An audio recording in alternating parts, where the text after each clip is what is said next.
courtroom of the Red Hook Community Justice Center is in many ways like countless courtrooms. There's a gallery for witnesses and litigants waiting to appear before the judge. There are court officers. There are defense attorneys on one side, prosecutors on another. But then you hear this.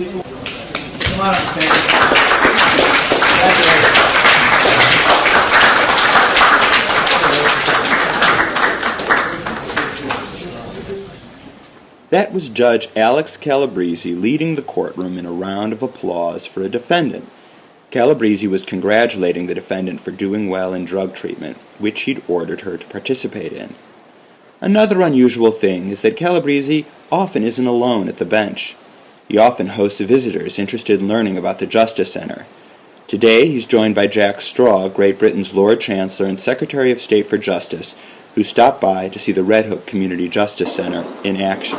And I'm looking at how this Justice Centre works to see whether we can replicate it in England. Now, we've already got two projects, one of which was prompted by Red Hook in Liverpool, which is similar sort of area to Brooklyn, port area, had its share of problems and so on. Quite tough waterfront sort of place. And another place called Salford.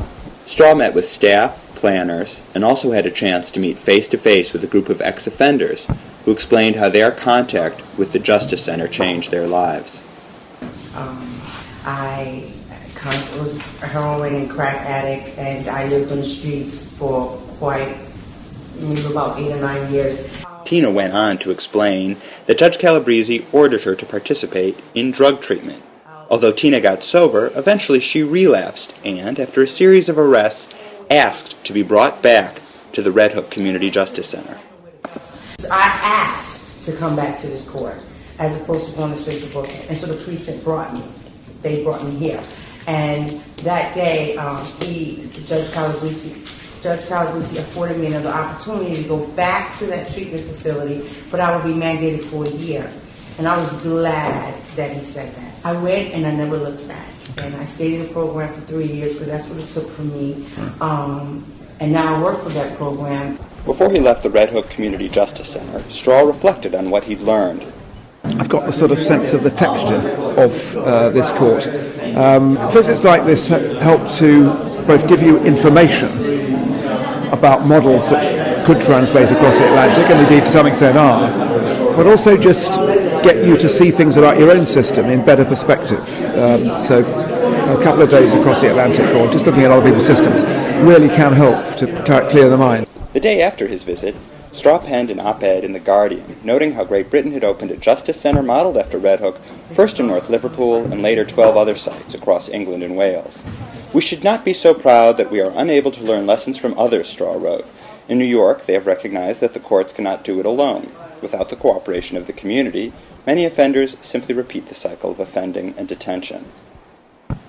For the Justice Center's staff, Straw's visit was all in a day's work, according to James Brodick, director of the Red Hook Community Justice Center.